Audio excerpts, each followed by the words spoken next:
Come on, man. Professional. Play with me. Hi, and welcome to Booze Reviews. I'm Adrian. I'm Chris. And today, welcome. Today is Glenrothes Peated Cask Reserve, which is, what can we say about it? Different from their norms though. They generally go for more sherry side of things. Yeah. They're known very much for their vintages and their tall distillation side, which is like very sweet, very sherry whiskies. Yeah. But this one is a peated one, which is Unusual. And these guys are one of the many that are in the Speysider. So, for those who are familiar with Speysider, that is traditionally a sherry cask region. So to find something peated coming out of that block is quite unusual. And it should be an interesting tipple. Comes in at 40%.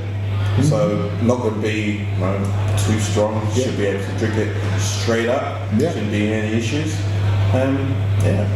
Looking forward to this one. Absolutely. So a little change from the norm. Yes, because we've been a bit cask heavy. Yeah. So first of the peat specials. Yes. Alright, so here we go. Let's unbox it, pour it in a glass and get our nose. Cool. Yeah. Right, so here we are. Let's see what it's like on the nose. Yes. Yeah.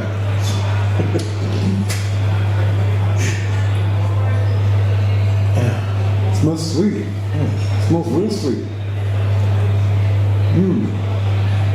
I've suddenly realised I've got blocked nose. Now's the time to find out, isn't it? Yeah. Yeah. I can smell through one of my nostrils. Isn't that normal? No, you breathe through one of the nostrils. You breathe through one of your nostrils, but you smell through both of them. Is that what you're going to try and tell me? Yeah, you breathe either through one or the other. Yeah, I know. One's usually blocked. That's the way it works for me. Anyway. Yeah, Christmas cake. Some of that sultanas, currants, raisins. It's really sweet. It still has that typical sherry cask. If you served this up and didn't mention that it had anything to do with peat, I wouldn't think so. Exactly. It is definitely, it smells on the nose at least, an archetypal Speysider sherry cask whiskey. Yes. You've got all those vanillas. I suppose there's a slight hint of aniseed, but it's only a hint at it. I don't get that at all. It's sweetness all the way. All the way. Yeah, but it's very, very rich in the kind of typically caramel, vanilla. Yeah. Yeah. Wow. If you poured this over your Christmas cake, it would be something else. Well, it smell great. We've got to taste it. Well, I mean, yeah. We've got to splash it all over the cake. I mean, it might make the cake taste worse. Schleiter. It is lightly peated, isn't it? Yeah. That's delicate. Very side with a touch of peat. Speysider with a hint of peat. That is basically it, isn't it? It's got all that rich, warm, sherry kind of cosseted feel that you get from a typical Speysider, in addition to this wonderful light peatiness. Not much in the way of smoke, just a little degree of peat, and it's nicely balanced. Yeah.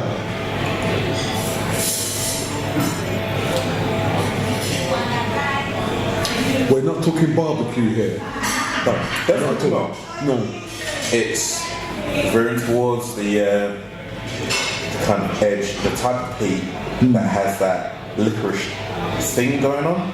It's ever so light, it's not overpowering, but there is a hint of it. It's definitely there. It's definitely not a sherry bomb. No, it's definitely not that. The nose hints towards that. The nose says, I have a sherry bomb heritage. Yeah. The taste says, Not in this glass. Yeah, the glass actually goes. You know what? I'm going to go slightly different. It's a little bit bitter as well on the finish. Is that just me? Well, I mean, Not saccharine bitter. No. But it is a bit bitter on the after. It's a fairly long finish, but it is bitter. I think if this was a slightly higher ABV, it would do that weird tongue thing that double A does. But as it is, yeah, a very enjoyable whiskey. Yeah. I wonder how much this opens up. I'd like to see. I hope it goes back towards the kind of sherry side. I suspect it won't. No, I suspect it won't either. But if it gets a little peppery and a little spicy, that would be nice. Yeah, well, there's a little bit of that there as well. Yeah. I suspect that the finish may wash out if we add too much in the way of water. We've tried a couple of these Glenrothes. What's this? Glenrothes. Yes. And I think it was sherry cask that I enjoyed the most. I'm so far not impressed. But that's my palate saying, because I don't particularly like certain peats. I'd be interested to know what peat they use for this. Yes. And where just so I can isolate it. And where it was sourced, yes. Yeah, exactly. That's the peat I don't like. Whereas the other peats are fine. No, like the peat that we found in Lagavulin, I have that all day, but this one's slightly different. And given that this is a Speysider, it might be peated to the south of Glasgow, in the lowlands. There's a peat, a whole bunch of stuff down there. So maybe it's part of that. Interesting. It's a peat special. Just explaining what is peat. What is peat? Yes, exactly. Yes, the burning of turf and using that to dry why? Yeah. Why just having peat on the label doesn't mean you know what you're going to get. Not even close. Not even close. I mean, it gives you an insight into what it's not. That's about it. That's about it.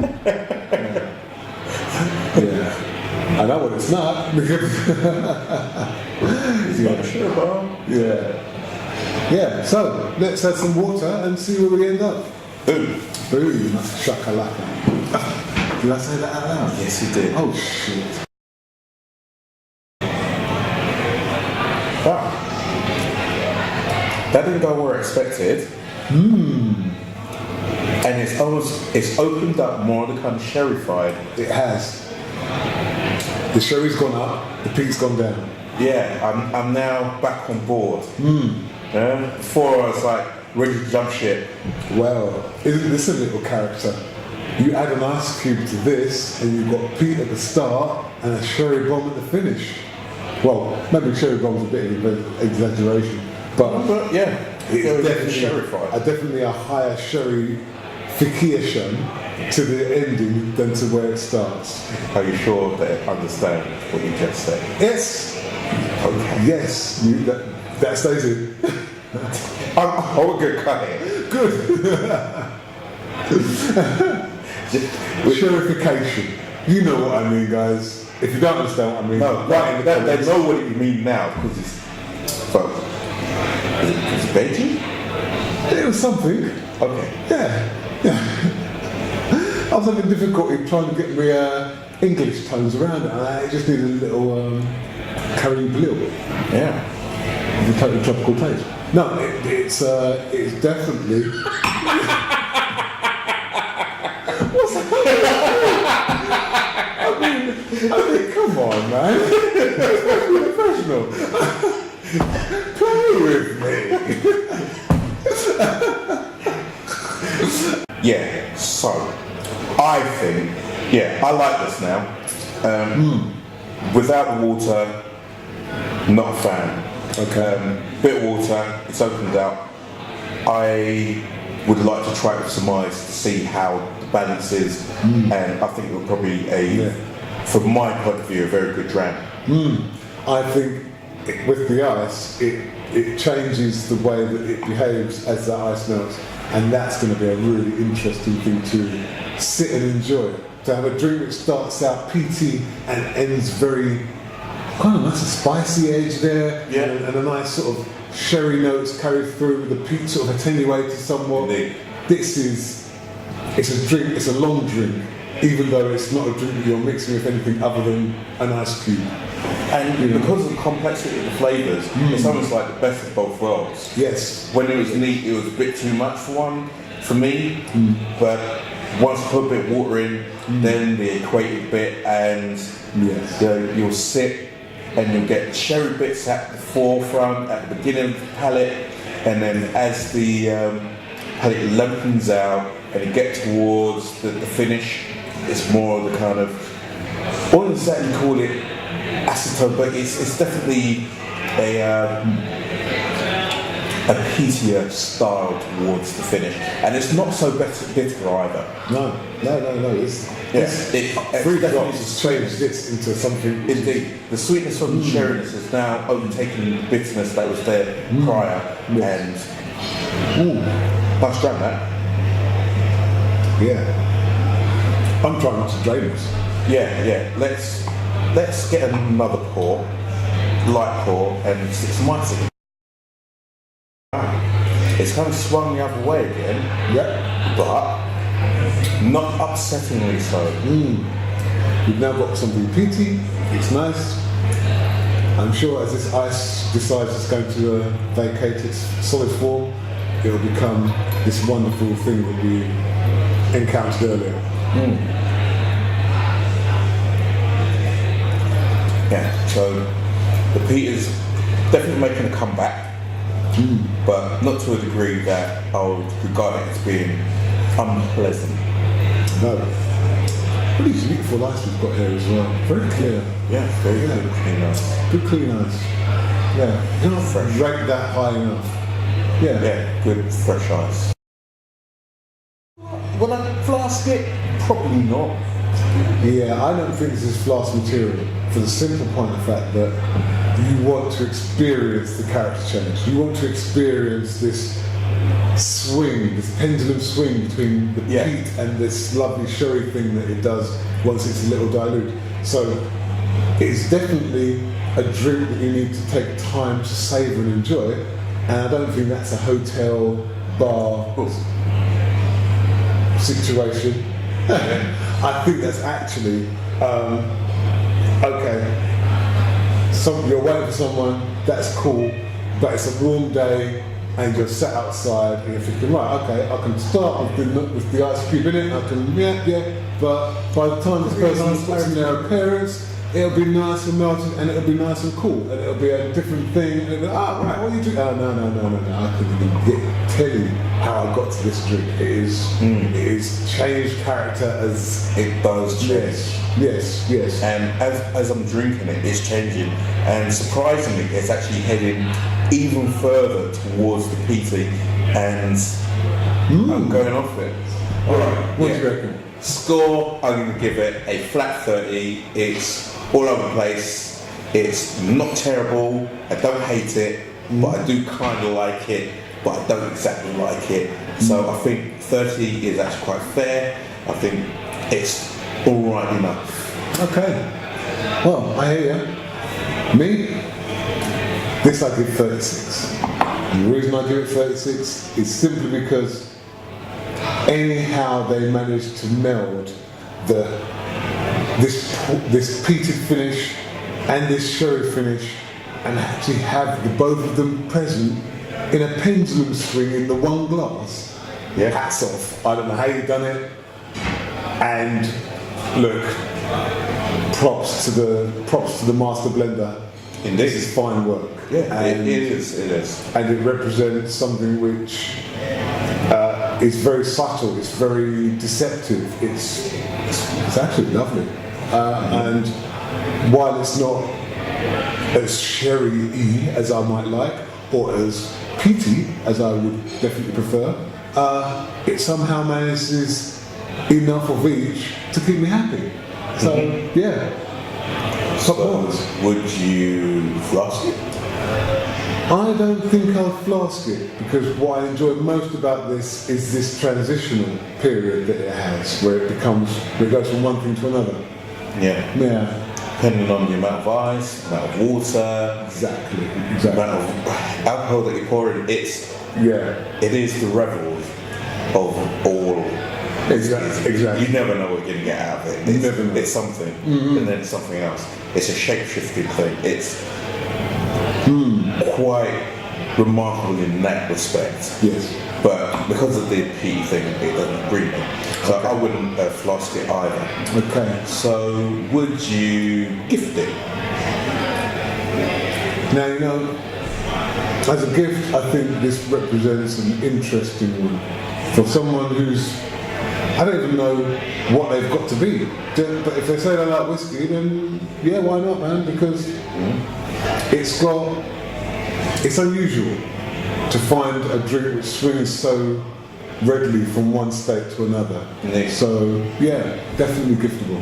Likewise, I think it'll be a really good gift, whether you know or not what kind of whiskey someone likes. Exactly. It's a good one. It's suits all houses. Both houses. It's there. Yeah, I think it'll be quite a good gift because whoever receives it will have a wonderful time trying to figure out what the hell it is. That's the best bit about it, yeah. And while they're figuring that out, they'll get lower and lower in the bottle. Yeah, they'll taste it one time and it'll be fucking standard. Then they'll come around to it another time and go, actually, that shit's so delicious. Yeah. They go to it another time and go, what the fuck is this? It's like, it's the most delicious thing ever. And you'll share it out. Yeah. And, I've mentioned before in the last thing, it'd be ideal for a tasting. Yes. Now how many people you've got in the room? There's going to be a swing across your sampling population there. You go, yeah, or no, yeah, no, yeah. And I don't know what to make of it. Heads exploded. Yeah. So I think it's an excellent gift. It's by no means perfect. However, for my palate. However, for what the master blender was looking for, I think it is absolutely perfect. Yes. The sherry cask one was just a sherry bowl. Blow your mind. I've been Chris. Adrian. This is Booze Reviews. This is Glenrothes. Peated special. Vintage reserve. No, peated cask reserve. Peated cask reserve. Peated cask. Yeah, we know what we're doing. We know what we're doing. Yeah. If you've had it, leave us a comment below and say us what you thought, because it was very interesting. Yeah. Did you have the same kind of experience? Swing from one place to another? Yeah. So, did it make you swing? A golf club? Or not? Yes. Hopefully or not, because otherwise you're watching this in a prison cell, which is interesting. But how do you get to prison? Well, you swing a golf club at someone. I didn't say at somebody. You can swing a golf club without going for someone. I thought you said at somebody. At someone is what I thought you said. Is that what I said? It sounds like it to me, but maybe I'm half asleep. Oh. Anyway, look. Maybe I'm next time. Thank you, Hawksmoor. This is Hawksmoor. This is us saying thanks for letting us. Done this one too many times. One too many times. Our first take was brilliant. Yes, perfect. Yeah. Oh my god. Thanks very much. Like, subscribe. See you later. Yeah.